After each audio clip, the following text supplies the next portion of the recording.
Assalamualaikum warahmatullahi wabarakatuh. Perkenalkan, saya Muhammad Akmal Afrisina.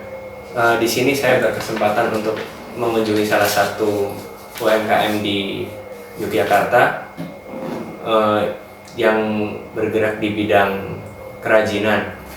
Nah, saya pada kesempatan kali ini bertemu langsung dengan ownernya, dengan Bapak Aris Sugianto.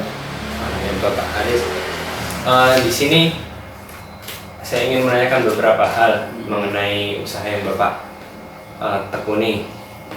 Boleh diceritakan usaha ini namanya usaha apa? Gitu. Karena kita bergerak di bidang usaha kerajinan, jadi kita kasih nama usaha kita itu Ngayaka Craft Jogja. Untuk yang spesialis di produksi kulit sintetis. Di bidang kulit sintetis itu bisa dijelaskan lebih lanjut, Pak, mengenai detail produknya itu seperti apa? Kalau produk kulit sintetis itu sebenarnya banyak. Sebenarnya ada yang macam-macam untuk kebutuhan.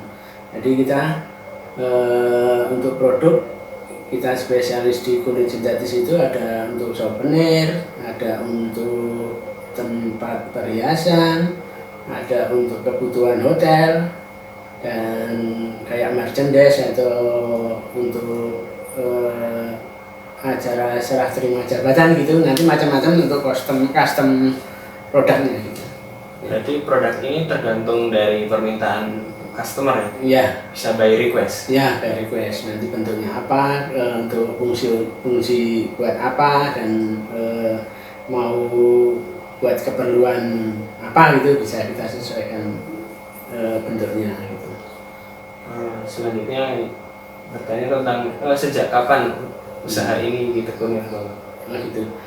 Kalau mulai awal itu tahun 2010, 2011.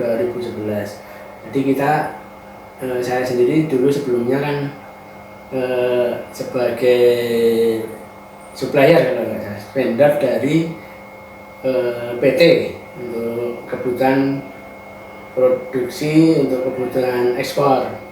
Jadi kita awal dari situ, kita memulai usaha dan tahu pangsa pasar atau segmen pasarnya yang kita tuju, dan kebetulan ke depan untuk penjualan itu tidak terlalu sulit karena sekarang sudah dipermudah dengan sistem online. Nah, dari situ saya mulai dari penjualan online-nya.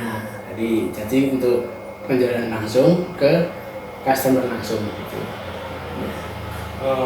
Kalau untuk segmentasi pasarnya pada saat ini lebih menuju ke segmentasi pasar yang mana? Gitu. Kalau segmen itu ada macam-macam. Kalau segmen kita untuk merchandise itu biasanya untuk serah terima jabatan, untuk IO, untuk event, untuk promosi gitu. Kita segmen yang gitu. Terus untuk segmen yang produk tempat perhiasan, box jam, itu biasanya kita ke toko-toko perhiasan. Seperti ada langganan kita yang khusus setiap bulannya produksi di Jogja juga, kita tetap supply untuk produk untuk tempat perhiasannya. Terus tempat jam tangan kita juga punya customer di luar Jogja juga rutin kita produksi. Berarti ini marketnya memang market ke acara-acara kantor ya, Pak ya? Ya, juga bisa dibilang gitu juga. Nanti tergantung permintaan juga. Biasanya kalau biasa kita dipegang produksi untuk IO, kita produksi produk promosi gitu.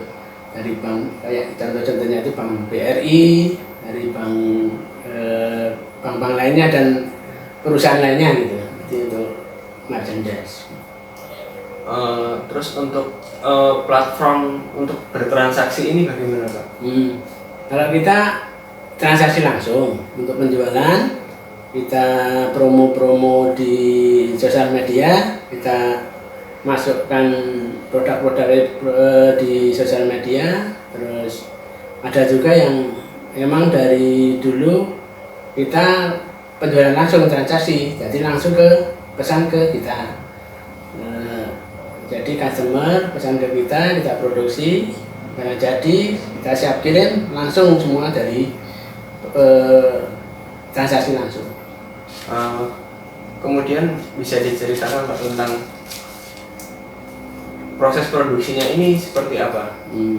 Kalau proses produksi kita produksi langsung itu kita dari awal itu pemilihan bahan, nanti customer mau warna apa, kulit apa, terus bentuk kayak apa, custom kayak apa, kita sesuaikan. Nanti untuk produksi berikutnya tetap beda lagi, nanti beda lagi untuk model sama kegunaan itu pasti beda. Nanti customer mau permintaannya apa, kita layani. Terus kadang juga ada yang udah barang-barang yang udah tetap jalan tiap bulan produksi, ya udah gitu jalan untuk yang rutin bentuknya gitu. Dari bahan jadi, bahan mentah, bahan proses, bahan jadi dan siap kita kirim gitu. Berarti di sini produksinya itu ada dua ya Pak ya. Berarti yang produksi yang istilahnya yang pokok sama yang customize. Custom, ya itu ada dua divisi. Kalau kita ada dua divisi yang khusus untuk produksi yang rutin, terus ada yang custom. Untuk custom jadi kita jalan dua proses gitu. Kemudian untuk kapasitas produksinya ini bagaimana Pak? Kalau kapasitas kita sistem pengerjaan kan biasa di kerajinan kita tetap ada orang-orang pokok produksi. Biasa kita ada 4 orang produksi, terus dan semisal kita dapat kayak permintaan yang banyak, pasti ada satu tempat produksi kita tetap ngajak teman-teman dan emang satu profesi untuk satu kerajinan. Jadi kalau dibilang kerajinan itu sistem gotong royong, jadi satu dapat kerjaan pasti lainnya pasti diajak gitu. Dan kita ada 4 pokok tukang untuk produksi.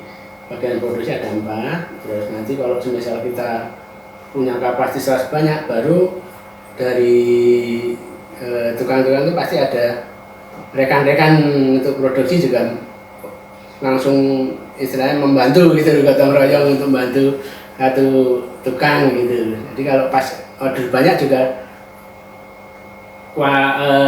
tukangnya jadi banyak, jadi kuantitasnya bisa lebih naik. Kalau standar produksi kita untuk kemarin-kemarin 1 bulan itu bisa 500 sampai 1000 piece per bulan. Jadi ya cukup besar juga. Ya, kalau permintaan segitu kita cukup ya. 1000. Kemarin kan ada pengerjaan 1000, 500 gitu, ya kita bagi pengerjaan 4 tukang dari masing-masing kan bisa dapat kerjaan bagi 200 gitu. 250 piece per tukang. Dan kemarin juga udah pernah menjadi proyek yang lebih besar. Kemudian tentang marketnya ini, kembali ke market, itu adakah market selama ini penjualan hanya untuk disegmentasi pasar dalam negeri atau sudah melakukan invasi ke pasar internasional? Iya. Nah, kemarin kita ada customer langsung dari luar negeri dan kita udah produksi, dan pasti ada momen sendiri, pas waktu momen dia pasti pesan ke kita. Kita langsung tangani pasar luar negeri. Udah jadi langganan customer kita gitu. Terus dalam negeri juga tetap kita layani untuk customer langganan kita untuk dalam negerinya yang rutin. Kalau luar negeri biasanya per momen, jadi momen ini bulan ini pasti ada masuk ke luar negeri gitu. Jadi tetap kita berproses untuk pasar-pasar kita kembangkan terus. kita usahakan lebih melebar kayak gitu. Karena kita juga kalau dibilang kita juga masih dibimbing oleh dinas perindustrian, masih dalam binaan Rumah Kreatif Sleman, jadi kita pasti ada pelatihan-pelatihan untuk bagaimana untuk berkembang gitu, untuk berkembang usaha UMKM lebih maju dan lebih besar gitu. Berarti ini juga di bawah binaan dari dinas Ya, Sleman ya? ya, kita ada binaan dari dinas, terus pasti kita juga ada pantau dari itu, kita juga tetap mengikuti program-program dari dinas, mau ada pelatihan, mau ada pasti diinfokan dari dinas. Dan Dekranasda kemarin itu udah ditampung di sana untuk pelatihan-pelatihan dari mentor-mentor yang udah sukses. Jadi kita buat langsung kawruh buat tukar ilmu gitu, bisa kita berbagi, kita cari link yang untuk penjualannya lebih bagus, lebih gede, lebih berkembang gitu. Oh, baik Pak. Kalau yang marketplace ini kan ada pasar online ya Pak ya? Nah, gimana ini biar teman-teman itu tahu produk yang Bapak jual itu ada terdapat di marketplace mana saja, bisa dijelaskan? Kalau marketplace kita kan kemarin diaktif pas pandemi. Jadi pas pandemi beberapa tahun yang lalu itu kita jelas berpengaruh di penjualan, jelas pengaruh di produksi kita. Kita sempat juga berhenti dan pada waktu itu marketplace adalah salah satu jalan untuk kita bersurvive, untuk bertahan, untuk penjualan. Jadi kita melayani produksi yang buat marketplace. Kita ada di Tokopedia, kita ada di Shopee, kita ada di Bukalapak, dan itu juga masih disupport dari Rumah Kreatif Sleman, dari binaan Rumah Kreatif Sleman. Bagaimana cara untuk bertahan hidup, bertahan untuk survive, untuk kelangsungan usaha. Nah, dari itu kita masuk ke retail. Jadi penjualan retail kita rutin, kita stok, kita jual rutin 1, 2, 3 untuk tiap harinya. Dan itu alhamdulillah untuk bertahan masih tetap bisa sampai sekarang. Terus kita untuk akhir-akhir tahun ini udah setelah pandemi udah kembali normal lagi. Jadi normal lagi itu kita penjualan awal lagi, dari penjualan langsung lagi gitu. Marketplace lah sekarang udah nggak terlalu kita jadi pokok untuk penjualannya. Berarti ini marketplace ini juga menjadi strategi di pemasaran di kala pandemi ya Pak? Ya, strategi kemarin itu karena kita bertahan untuk penjualan, tetap kita produksi, tetap bertahan. Kita marketplace salah satu strategi untuk penjualan kita. Tapi dari sekarang tetap masih ada Nayaka Craft di marketplace. Jadi untuk penjualan mau lihat retail untuk sebagai contoh, sebagai sampel, kita silahkan ambil di marketplace, dan kita untuk penjualan lebih pemesanan yang lebih besar nanti kita langsung ke kontak kita gitu. Boleh tahu misalnya media sosialnya itu, misalnya Instagram atau websitenya itu misalnya? Sekarang masih tetap kita fokus dulu Facebook, sekarang ke Instagram, Nayaka Craft juga ada, terus di TikTok juga ada, YouTube ada, web resmi Nayaka Craft juga berbayar, kita juga web juga ada. Awal dari web pertama dari web, terus perkembangan lanjut dari Facebook ke IG ke TikTok, dan penjualan langsung di marketplace itu kita ada. Baik Bapak, cukup sekian dulu yang dapat saya tanyakan. Jadi buat teman-teman kalau mau mencari sebuah kerajinan merchandise khususnya di bidang yang terbuat dari kulit sintetis, bisa langsung ke hubungi Bapak Aris, atau bisa langsung ke follow Instagramnya atau TikToknya, ya itu apa tadi Pak? Nayaka Craft. Nayaka Nah, Craft. semua media sosial kita Nayaka Craft Jogja.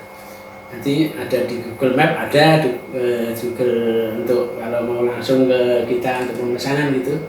Ada kontak personnya saya dan nanti dilayani untuk sistem pemesanan. Ya seperti itu tadi. Jadi ini bidang usaha ini sudah tersedia di marketplace mana saja kesayangan Anda, terutama yang marketplace kesayangan Anda. Jadi mungkin cukup dari saya. Ada kurang lebihnya mohon maaf. Wassalamualaikum warahmatullahi wabarakatuh. Wis. Video tak mau? Follow lah.